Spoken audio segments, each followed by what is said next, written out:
We're high up on a hill overlooking Rome, one of the 7 hills of Rome, the Janiculum Hill, in a small courtyard. We're looking at Bramante's small but important building, the Tempietto. This is one of the treasures of Rome, and it's actually one of my favorite buildings in the entire world. It's tiny. In fact, I'm not even sure I feel comfortable calling it a building. It's a marker. The Tempietto marks the site of the crucifixion of St. Peter. Or what Bramante and the church thought was the site of the crucifixion of St. Peter. Right, and in fact, if you go inside, there's a hole that marks the spot in the ground where the cross was placed. St. Peter was crucified upside down. So by marking this site, by making such a beautiful structure here, the church is, in a way, saying the office of the papacy goes back to St. Peter, the very first pope, who got that job from Christ himself.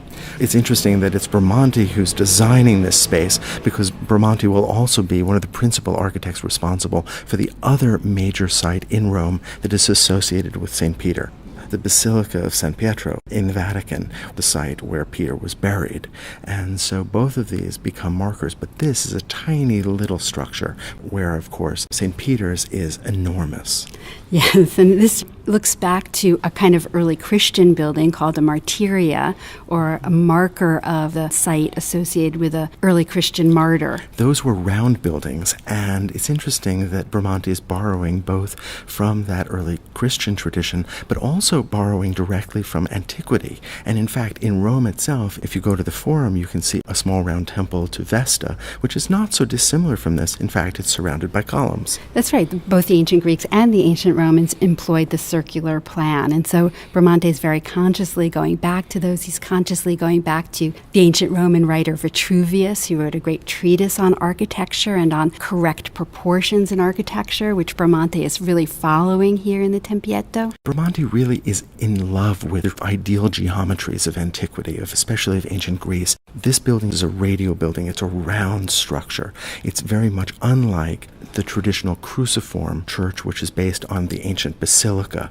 And it's interesting because Bramante also used a kind of ideal geometry in the other building we were talking about, in St. Peter's Basilica, which was originally a perfect cross. Right, it was a Greek cross employing the circle and the square. And this interest in pure geometric forms is something that we really see in the High Renaissance. Let's talk about that relationship between ideal ancient geometry and the divine, because I think that was really important at this moment that we call the High Renaissance.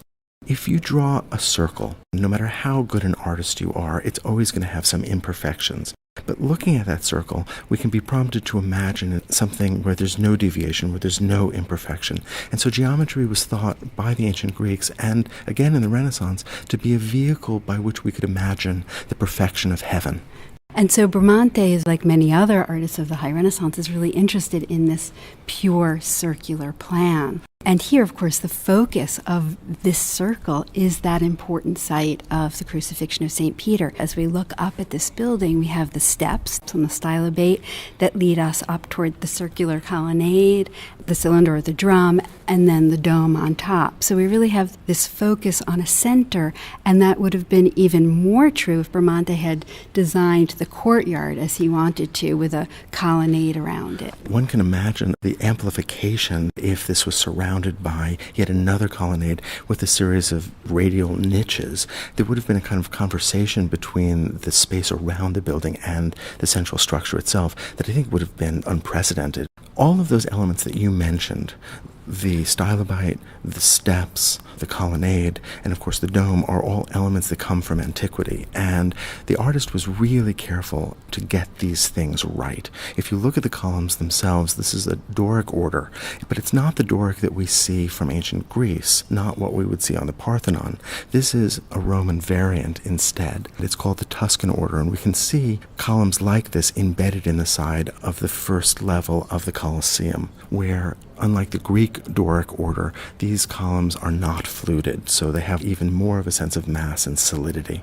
And true to the Doric order, we see triglyphs and metopes in the frieze just above the columns. So Bramante is really capturing an authentic Doric order here. Although he does sometimes allow for some variation. For instance, the Greeks and the Romans would not have inside their colonnade put pilasters that pair with the columns. These were maximizing the radial quality by aligning the true columns with the false columns. Right, so there's a real rhythm that Bramante is creating here. And what makes this so high Renaissance to me is its grandeur. Even though it's so small, there's a real sense of monumentality. And in a way, this is the architectural equivalent of Michelangelo's figures in the Sistine Chapel. A real sense of the heroic, looking back to classical antiquity and celebrating a kind of humanism. There is a kind of self-assurance in the high Renaissance. This idea that man can actually produce exemplars on earth of the perfection of the heavenly. And even though this is such a small building, I think its monumentality comes from its great ambition.